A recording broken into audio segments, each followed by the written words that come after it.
पुष्पगुच्छ प्रदान कर हम स्वागत और अभिनंदन करेंगे। हमारे बीच आगमन हुआ है आज के इस नक्षत्र न्यूज कोयलांचल कॉन्क्लेव 2025 में माननीय नेता प्रतिपक्ष महोदय श्री बाबूलाल मरांडी जी का हम हार्दिक स्वागत अभिनंदन करते हैं। तालियों के साथ स्वागत और अभिनंदन करें। और इन्हीं तालियों के बीच मैं मंच पर आमंत्रण दे रही हूं माननीय नेता प्रतिपक्ष श्री बाबूलाल मरांडी जी, कृपया मंच पर आएं ताकि आपके साथ हम इस कॉन्क्लेव को आगे बढ़ा सकें। और आपसे बातचीत करने के लिए आपके साथ चर्चा हेतु मैं आमंत्रित करती हूं हमारे एंकर्स निलय जी और नितेश जी, प्लीज आ जाएंगे। और तालियों के साथ मंच पर हम बहुत बहुत स्वागत और अभिनंदन करते हैं माननीय नेता प्रतिपक्ष महोदय श्री बाबूलाल मरांडी जी का हार्दिक हार्दिक स्वागत है, अभिनंदन है आज के इस कॉन्क्लेव में।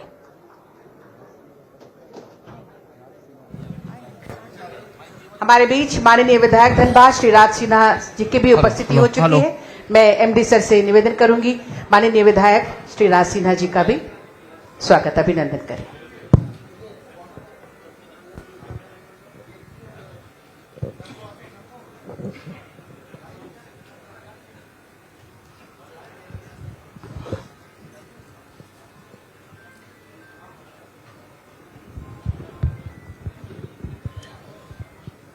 नमस्कार, जोहार। नक्षत्र कॉन्क्लेव में आपका स्वागत है। और एक बार फिर से मैं निलय सिंह अपने सहयोगी नितेश मिश्रा के साथ आपके समक्ष उपस्थित हूं। और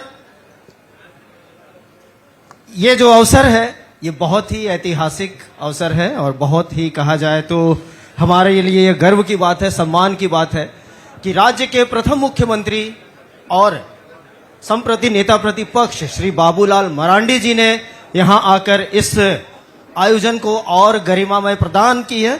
हम इनसे बात करेंगे, लेकिन उससे पहले नजर डालते हैं एक बार बाबूलाल जी के राजनीतिक सफर पर।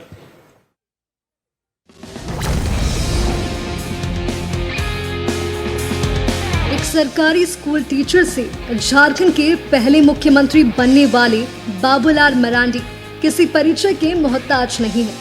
शिक्षक से लेकर राज्य के पहले मुख्यमंत्री बनने तक बाबूलाल मरांडी की राह में संघर्ष है, पीड़ा है और कुर्बानी भी। आरएसएस के विचारों में ऐसे जकड़े कि पढ़ाई के दौरान ही राष्ट्रीय स्वयंसेवक संघ से जुड़ गए और 1983 में संघ ने बाबूलाल मरांडी को बड़ी जिम्मेदारी सौंपी। संथाल परगना में विश्व हिंदू परिषद के संगठन मंत्री की जिम्मेदारी इन्हें सौंपी गई।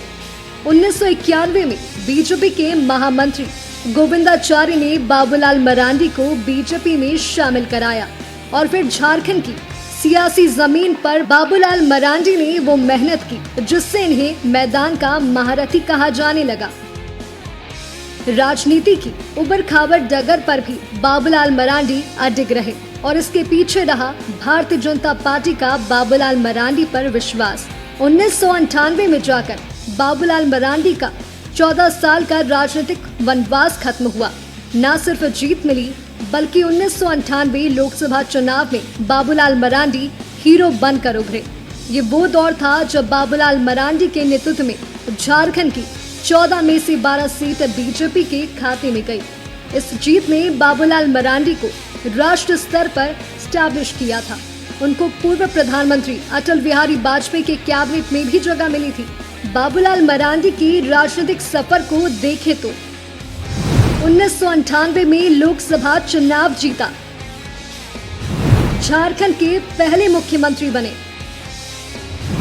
केंद्र की एनडीए सरकार में मंत्री बने, 2009 में फिर लोकसभा चुनाव जीते, 2023 में झारखंड बीजेपी के अध्यक्ष बने, झारखंड में बीजेपी विधायक दल के नेता बने। बाबूलाल मरांडी ने झारखंड की रक्त रंजित जमीन पर विकास का माइलस्टोन खड़ा किया। नक्षत्र न्यूज अपने संवाद कोयलांचल कॉन्क्लेव में आपका अभिनंदन करता है, इस उद्देश्य के साथ कि एक सार्थक चर्चा के जरिए कोयलांचल का विकास होगा।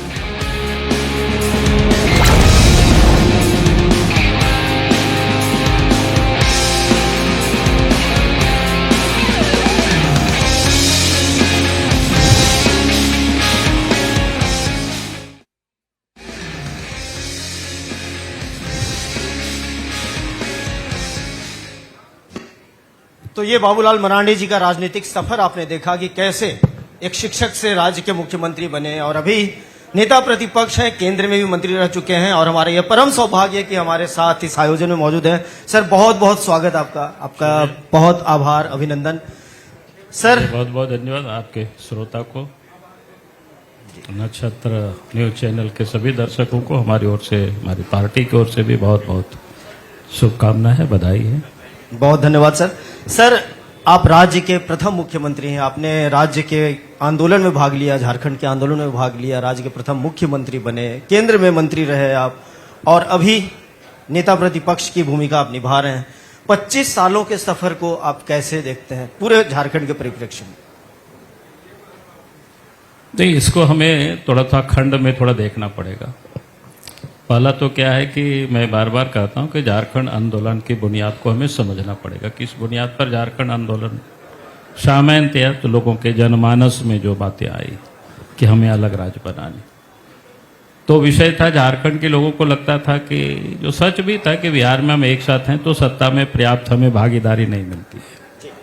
तो सबको लगता था कि अलग राज्य बनेगा तो हमें भागीदारी मिलेगी। नहीं, भागीदारी क्या, सरकार हम अपने हाथों से बनाएंगे और फिर हम राज्य का विकास भी हम सब करेंगे।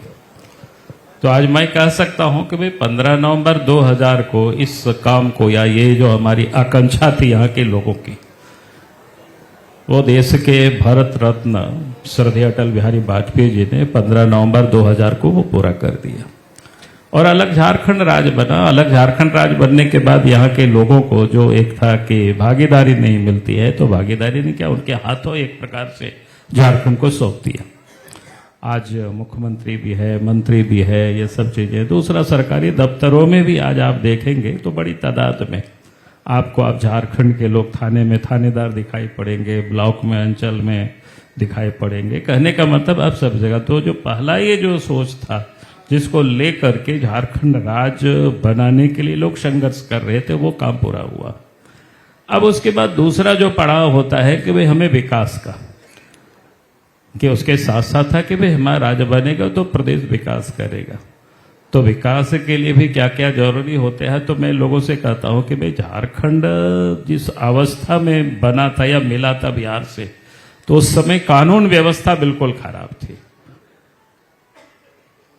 चाहे शहर हो, चाहे गांव हो या जंगल हो, एक प्रकार से शहर में जहां अपराधियों का बोलबाला था, गुंडों का बोलबाला था, तो जंगल में माओइस्ट उग्रवादियों का बोलबाला था, उनके समानांतर सरकार चलती थी। तो उस परिस्थिति में झारखंड बिहार से अलग हुआ था। तो पहला दायित्व बनता था कि जब तक कानून के राज स्थापित नहीं होगा, जब तक इनको हम एलिमिनेट नहीं करेंगे, इनको हम समाप्त नहीं करेंगे, तब तक विकास की हम सोच भी नहीं सकते हैं। तो राज्य बना तो स्वाभाविक रूप से पहला लड़ाई वहीं पर शुरू हो गई कि संघर्ष करना पड़ा। उस संघर्ष का कथा सबको जानते हैं। अगर एक एक करके आप याद करेंगे तो उस समय क्या हालत थी। जो गिरिडीह से धनबाद की ओर गाड़ियां नहीं आती थी, धनबाद गिरिडीह से आपको बोलते हैं शाम होने के बाद पिट्टान के रास्ते से गाड़ी नहीं चलती थी। रांची से चतरा, रांची से पलामू, लाहौरदगा, गुमला, ये गाड़ियां नहीं चलती थी। खूंटी गाड़ियां नहीं चलती थी। आप सोच सकते हो क्या माहौल था, क्या स्थिति थी। कोई डेवलपमेंट का काम नहीं होता था। किसान अपने खेत खलिहान को छोड़ करके शहर की ओर लोग पलायन कर चुके थे। अच्छे जो बड़े किसान थे, गांव घरों को छोड़ दिया, खेती करना छोड़ दिया था। तो राज्य बनने के बाद स्वाभाविक है हमारा दायित्व है कानून के राज स्थापित हो और लोगों के मन में एक विश्वास पैदा हो कि नहीं, सरकार हमारे साथ है। आज कोई भी उग्रवादी हो या गुंडा हो हमको तंग नहीं कर सकता है। तो मैं समझता हूँ समाप्त बिल्कुल नहीं हुआ। 2-2.5 साल हम रहे राज्य के, और बाद के समय में भी जो लगातार उस पर काम हुआ। तो आज मैं कह सकता हूँ कि आप निश्चित रूप से आप देखते होंगे, अब तो उस समय देश में भी उग्रवाद की समस्या थी, अब झारखंड में भी। अब तो हमें लगता है कि थोड़ा सा हिस्सा में झारखंड में बचा हुआ है। और सामान्य जो कानून व्यवस्था उस समय की स्थिति जो थी उसमें से परिवर्तन में बदलाव आया है। और उसके बाद जो इंफ्रास्ट्रक्चर के क्षेत्र में जो विकास का काम होता है, जैसे सड़क हो, बिजली हो, पानी हो, या उस समय भी उसी काम को हमने भी प्रारंभ किया था, जैसे पुल पुलिया बनाना, फिर सड़कें बनाना।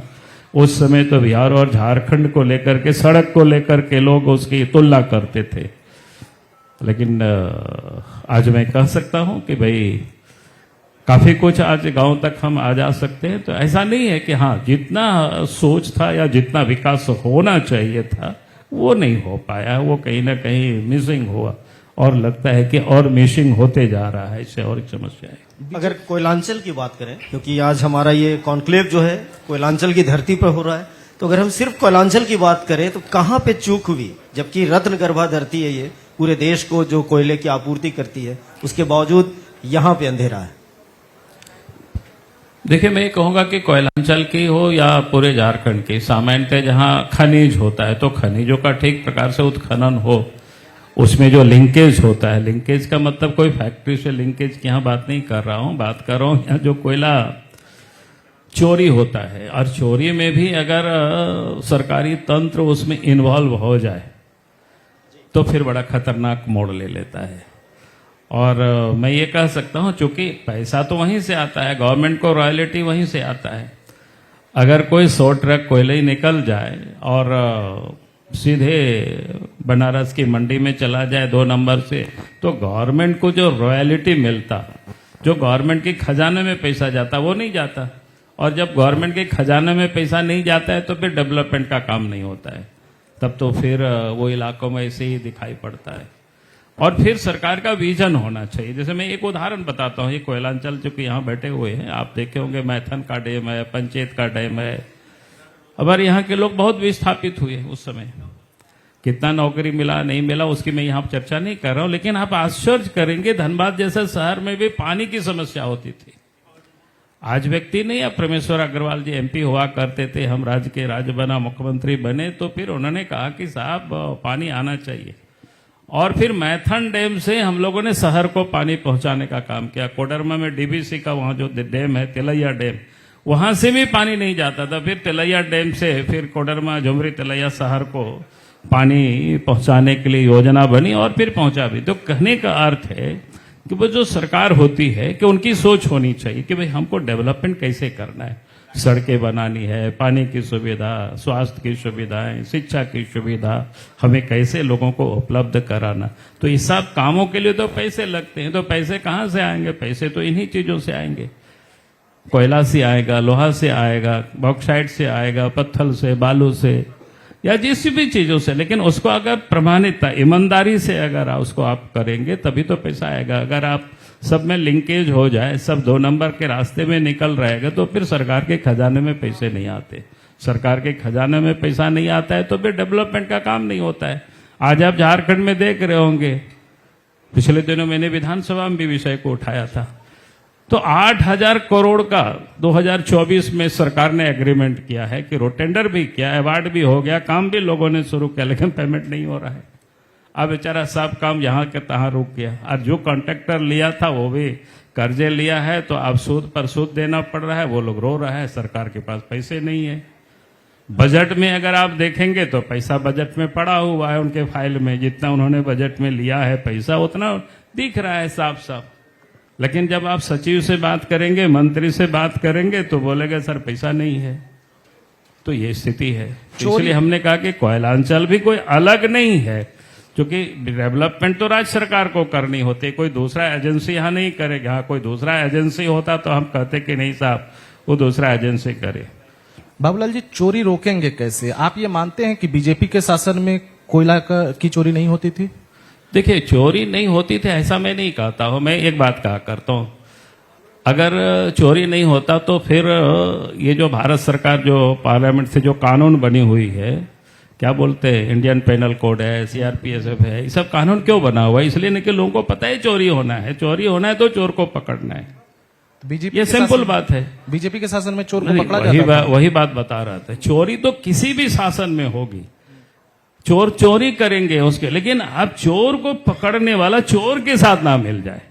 मैं दावे के साथ कह सकता हूं, बीजेपी की सरकार में मुझे ऐसा नहीं लगता है कोई इस प्रकार की शिकायतें नहीं मिली, क्योंकि कुछ दिनों तक मैं बीजेपी से भी हट करके मैं आंदोलन करता था, विरोध करता था। इसलिए मैं कह रहा हूं कि ऐसा नहीं मिला कि इस प्रकार की कोई तालमेल करके लोग लूट रहा है। ठीक है, चोरी होता है, पकड़ने में थोड़ा समय लगता है, चोर को पकड़ने में, पूरी सच जुटाने में, तो ये हो सकता है, ये किसी के साथ भी हो सकता है। लेकिन उसके साथ मिल करके कोई कोयला चोरी करावे तो मैं समझता हूं कि ये उस समय संभवतः ऐसा नहीं था। बाबूलाल जी, ये ठीक है जो कोयले का जो अवैध खनन होता है या फिर जो भी चीजें होती हैं, लेकिन बहुत सारी चीजें हैं, खासकर हम पर्यावरण की अगर बात करें, देखिए झरिया की आग आज तक नहीं बुझ पाई है। कितने प्लान बने, कितना कुछ हुआ, इतने लोगों की जान अधर में है। अभी केंदुआडी में देखिए जो गैस का रिसाव हो रहा है, हजारों लोग उससे प्रभावित हो रहे हैं। इन सब चीजों को कैसे रोका जाए? देखिए, इसमें तो मैं कहूंगा क्योंकि बीसीसीएल है, भारत सरकार की अनुषंगिक इकाई है और राज्य सरकार, दोनों को मिल करके सारे कामों को करना चाहिए। और दोनों जिस दिन मिल लेंगे कि भाई हमें इस पर राजनीति नहीं करना है, हमको ईमानदारी से इस ठीक करना है इसको। लेकिन दुर्भाग्य से जितना मैं समझने की कोशिश करता हूं इन सारी चीजों को, तो ये काम होता नहीं है। मैंने कई बार कई अफसरों से बातें होती है, हमारे बातों से कई लोगों को तकलीफ भी हो सकता है। मैंने कई बार लोगों से कहा कि भाई अगर आप ये चाहते हैं जमीन के नीचे आग लगी हुई है तो पहले सरकारी जितने प्रतिष्ठान है उसको यहां से हटाइए पहले, चाहे भारत सरकार की हो चाहे राज्य सरकार की हो। और जिस दिन आप इन सारी चीजों को अच्छी जगहों पर ले जाएंगे हटा करके, चुन करके, तो बाकी चीजें आपका सहज हो जाएगी, सरल हो जाएगी, लोगों को भी मैसेज चला जाएगा। और फिर उसके बाद जो बड़े लोग हैं उनकी पहले वहां से आप एस्टेब्लिशमेंट को हटाइए। तो सरकार उल्टा काम करती है, गरीबों के झोपड़ी पर बुलडोजर चला देती है, तो फिर आंदोलन होने लगता है, फिर मामला बैक फुट में चला आता है।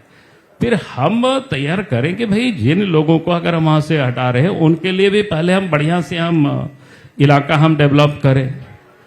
और मैं तो कहता हूं कि धनबाद को मैं देखता हूं बड़े बड़े पहाड़ बना हुआ है मिट्टी का, भाई राज्य सरकार और के दोनों मिल करके भाई उसको क्यों नहीं, हम उस गड्ढे को जहां निकाले हैं कोयला उसको हम क्यों नहीं भर सकते उसमें से। अब ये सब कुछ स्टडी करके सरकार कर सकती है, लेकिन राज्य सरकार को इसके लिए ईमानदारी से पहल करनी चाहिए, उसमें से उनको रुचि दिखानी चाहिए कि नहीं हमें इसको ठीक करना है। आज तो दुनिया में टेक्नोलॉजी इतने अच्छे अच्छे आ गए हैं, हम तुरंत सब कुछ कर सकते हैं, अच्छे ढंग से कर सकते हैं। लेकिन हमें नहीं लगता है, राज्य सरकार को इंटरेस्ट नहीं है कि भाई चलो जैसा है, तो ठेकेदार को इंटरेस्ट नहीं है, वो भी क्या बोलते हैं, वो भी जब निकालते हैं तो उनको दूर में ले जाना 10 किलोमीटर 20 किलोमीटर, लेकिन नहीं ले जाते हैं क्योंकि उनको कोई पूछने वाला नहीं है, कोई देखने वाला नहीं है। तो आप देखेंगे वहीं पर पिछले दिनों राजमहल में ऐसे ही वो भी धंस गया, कई एक मजदूर उसमें दब के मर गए। तो ये सब काम तो राज्य सरकार का है देखने का, दोनों सरकार के। लेकिन मैं कहूँ राज्य सरकार के पहला ड्यूटी बनता है कि भाई हमारे राज्य के ये सारे लोग, हमको इसको देखना चाहिए ठीक से। हम 10 किलोमीटर हम ढो करके वो भी को हम कहीं डाल सकते हैं क्या? तो ये सब करने के लिए तो थोड़ी सी मेहनत करनी पड़ेगी राज्य सरकार को, लेकिन हमें नहीं लगता है कि राज्य सरकार कोई मेहनत कर रही है। आप लगातार इन मुद्दों को उठाते रहे, विधानसभा चुनाव भी बड़ी ताकत से आपने लड़ा, लेकिन उसके बाद भी नतीजा सिफर रहा। इसकी मूल वजह क्या मानते हैं? देखिए, मैं उसके लिए यहाँ चर्चा नहीं कर रहा हूँ कि कई एक वजह होते हैं, कोई एक वजह नहीं होता है। लेकिन मैं कहूँगा सत्ता तो अपनी जगह पर है। अब बहुत सारे लोग एमएलए एमपी नहीं बनते, लेकिन अगर उनके यहाँ तकलीफ देखते हैं तो आवाज उठाता है कि नहीं उठाता है। बहुत सारे स्वयंसेवी संगठन है, बहुत सारे गांव के जो प्रमुख लोग हैं, कभी चुनाव लड़ने की सोचता भी नहीं है, लेकिन देख रहे हैं यहाँ गड़बड़ हो रहा है तो आवाज उठाता है। इसलिए मैं कह रहा हूं कि हम इस देश के एक सजग नागरिक है, थोड़े बहुत सोचने और समझने की क्षमता है, ये गलत हो रहा है तो हमें उठानी चाहिए। मैं लोगों से भी कहता हूं कि मैं आप भी उठाओ, लगता है ये गलत हो रहा है, उठाओ। अगर हमको लिख करके दोगे, मिल करके दोगे, हमको भी समझाओगे तो आपको हम भी साथ देंगे। तो इसलिए उठाना हमारा है। चुनाव चाहे कोई जीते कोई हारे, वो अपना एक प्रक्रिया डेमोक्रेसी में चलते रहता है। बाबूलाल जी, आदिवासियों को कैसे कन्विंस करेंगे? जो सीटें आपको लगातार आती थी उसमें लगातार गिरावट आ रही है। नहीं, हमारा कोई गिरावट नहीं आ रहा है। हाँ ठीक है, हम जहां तक पहुंचना वहां तक नहीं पहुंचे हैं। आज भी बड़ी तादाद में आदिवासी समाज के लोग हमारे साथ है, वोट भी हमें डालते हैं। सीट तो हम 1 पर आ गए। अरे वही मैं कह रहा हूं, लेकिन जितना हमें मिलना चाहिए उतना नहीं मिला है। लेकिन मुझे पूरा विश्वास है, विश्वास नहीं भरोसा है। कितनी दिनों तक आप लोगों को ठगेंगे? आपने इस देश में कई लोगों को देखा ना, कि आप दिल्ली में देखे, क्या बोलते हैं, कौन थे, केजरीवाल थे, बोलता था हम तो कभी हारेंगे ही नहीं चुनाव। प्रधानमंत्री के बारे में क्या क्या बोलते थे पता नहीं, आप सबको पता है, हार गए ना। बिहार में कितना बोलते थे कि हम तो 20 साल तक राज करेंगे, लेकिन 20 साल भी नहीं पहुंचा, 15 साल आते आते वो भी दम तोड़ दिया। आज क्या हालत है वो देख रहे होंगे।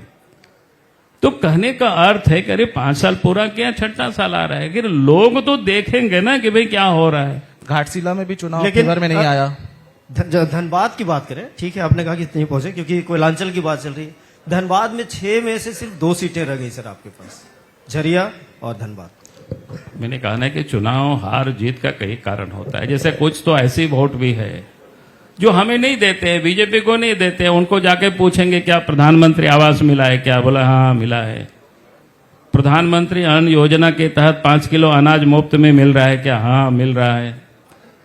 किसानों को क्या बोलते हैं खाते में 6,000 रुपया साल में आ रहा है क्या, आप क्या बोला आ रहा है। 5 लाख रुपया आयुष्मान योजना के तहत चिकित्सा की सुविधा के पैसा मिल रहा है क्या, बोला कि हाँ मिल रहा है। तो वोट किसको देंगे, बीजेपी को देंगे क्या, बोला नहीं नहीं हम तो बीजेपी को नहीं देंगे वोट, आप क्या करोगे। इस प्रकार के लोग जहां होते हैं तो थोड़ा दिक्कतें होती है, लेकिन हमें पूरा विश्वास है बाकी लोगों को हम खड़ा कर लेंगे, लोगों को हम समझा लेंगे।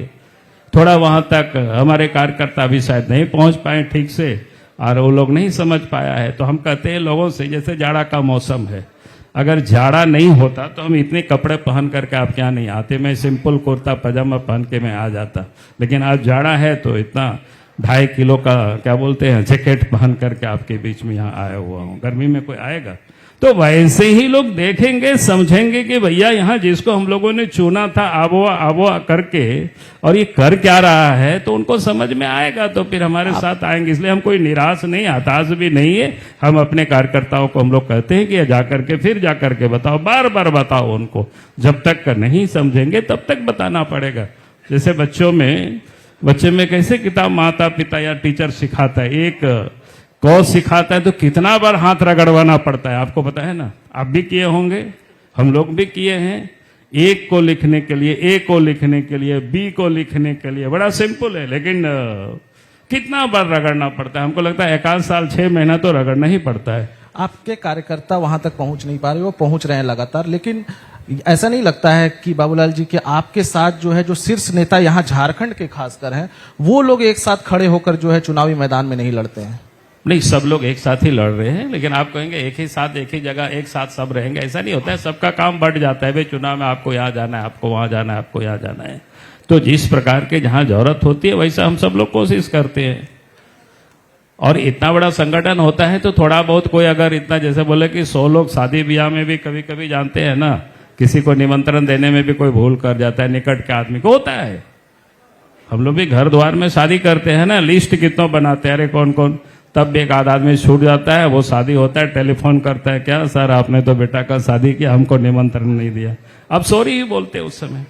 तो हमारा इतना बड़ा संगठन है भाई, तो अगर कहीं एक आदमी कोई छूट गया, कभी गलती से छूट गया, तो आप उसको आप कहेंगे कि नहीं नहीं आप लोग एक साथ नहीं चल रहे हैं, देखो उनको छोड़ दिया, तो इस प्रकार से देखना इसका मतलब। घाटशिला में लोगों ने मेहनत किया, बिल्कुल मैं मेहनत रघुवर किया, दास जी सब की लोग बात कर मेहनत रहा हूँ, किया। अर्जुन मुंडा जी की बात कर रहा हूँ, क्या मेहनत हुआ वहां? नहीं, मैंने कहा कि सब लोग मेहनत किया, अर्जुन मुंडा भी गए हैं, रघुवर दास जी भी गए हैं, मैं भी खुद गया हूं, और हमारे कार्यकारी अध्यक्ष तो वहीं रहे थे, हमारे कई पदाधिकारी विधायक लोग वहीं रहे थे।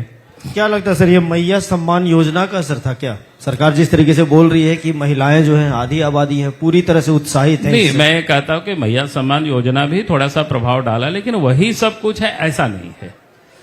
नहीं तो फिर हमें इतनी सारे वोट कैसे मिलता भाई, हमारे 21 और एनडीए गठबंधन मिला करके इतनी हम सीटें कैसे जीत जाते।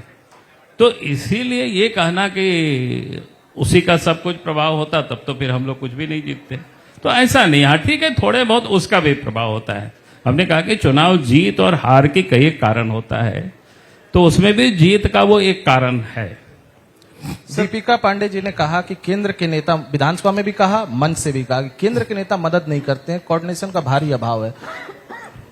नहीं, केंद्र और के वहां पर गए तो यहाँ के बीजेपी के नेता जो है वहां पर बैठे हुए थे, प्रोटोकॉल का भी ख्याल नहीं रखा गया। नहीं, मैंने बार बार कहा कि देखिए केंद्र से जो भी पैसा लेते हैं, हम भी राज्य के मुख्यमंत्री रहे हैं, कोई भी यहाँ बैठे हुए कोई मंत्री रहे हैं, तो पता है सबको भाई केंद्र भिन्न भिन्न योजना के पैसे जो देते हैं उसका किसी में 100% उन्हें क्या बोलते हैं सेंट्रल गवर्नमेंट का फंड होता है, कई योजना में किसी में 80, 20, 60, 40 इस प्रकार से रहता है अलग अलग।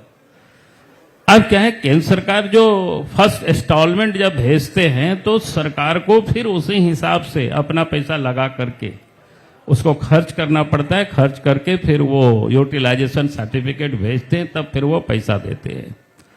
दुर्भाग्य क्या है, झारखंड में झारखंड सरकार भी इस सच्चाई को स्वीकार नहीं करे। अभी मैंने आपको बताया भाई, ग्रामीण विकास में ग्रामीण पथों के लिए 2024 में 8,000 करोड़ रुपया का एग्रीमेंट किया इन्होंने, कॉन्ट्रैक्टर लोगों के साथ ठेका निकाला, सबको अच्छी बात है। पैसा नहीं था, काम तो उसमें तो कोई केंद्र से पैसा आना नहीं था।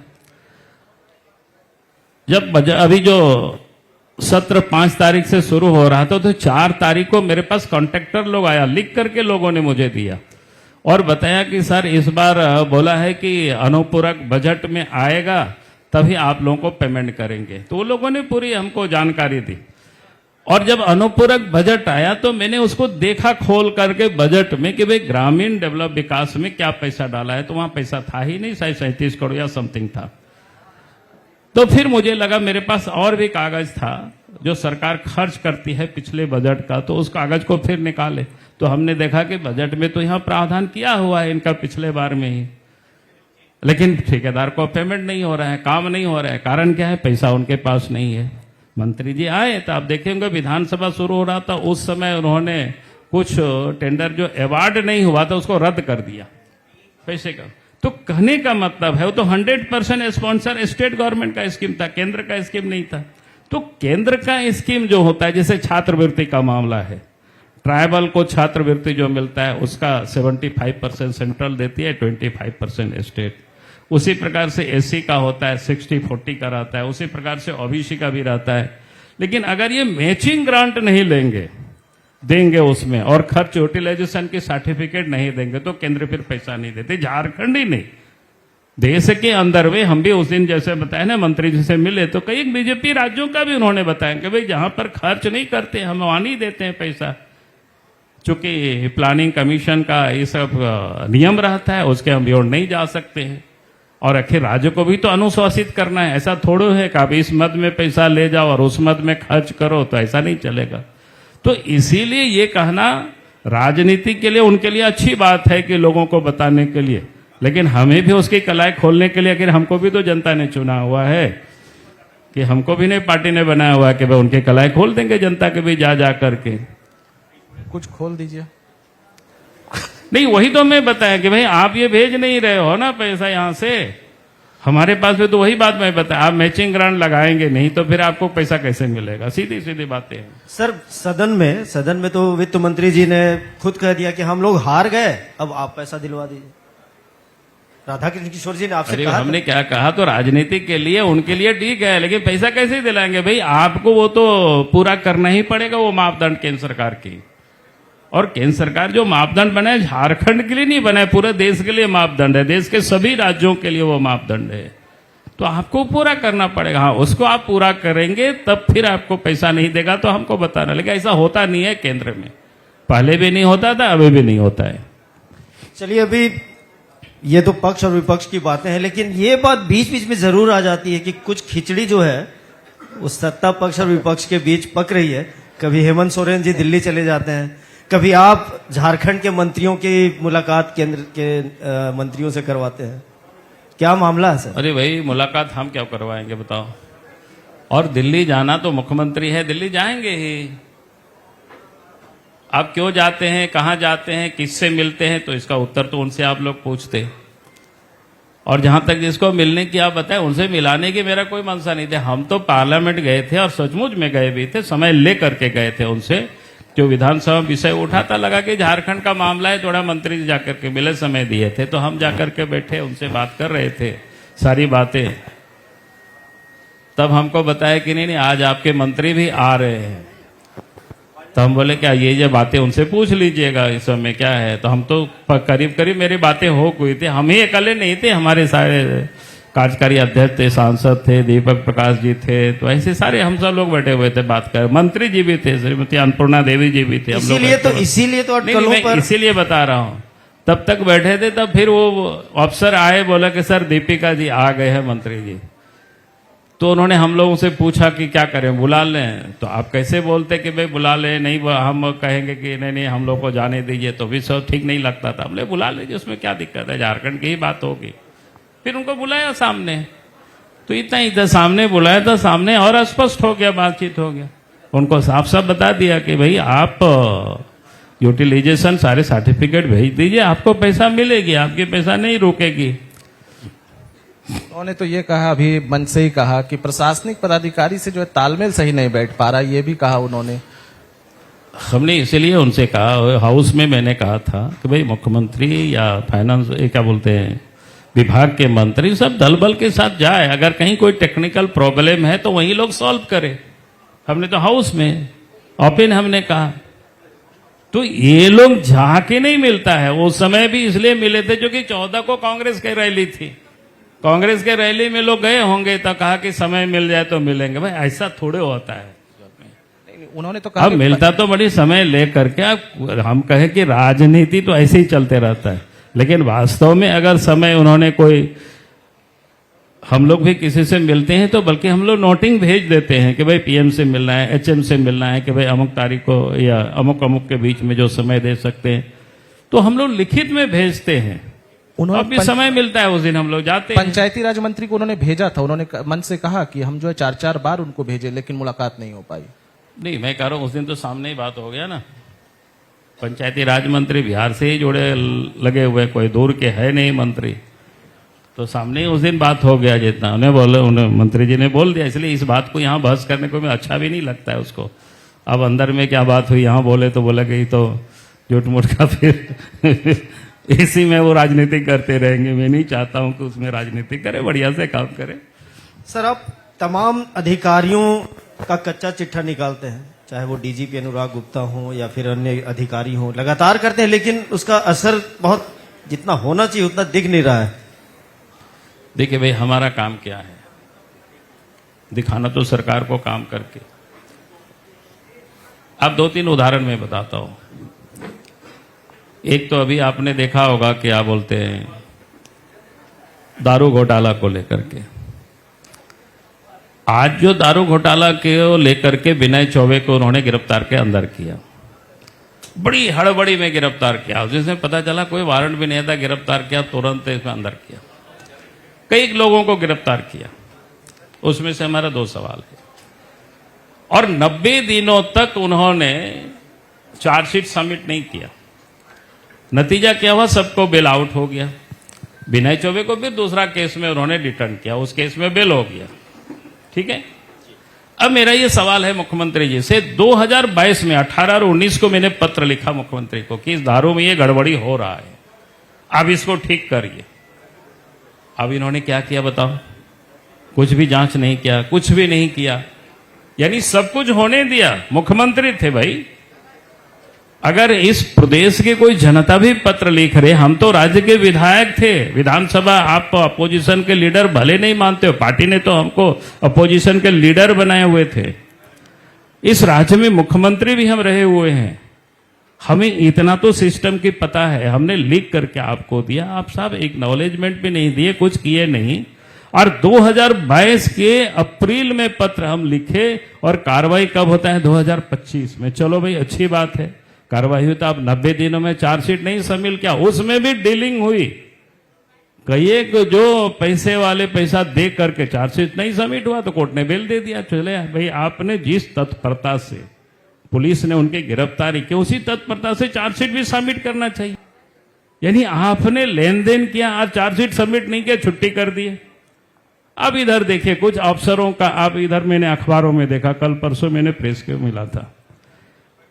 अब वो लोग सब बोल रहे हैं, क्या बोल रहे हैं कि भाई चौबे जैसा कहते थे वैसा हम लोग करते थे।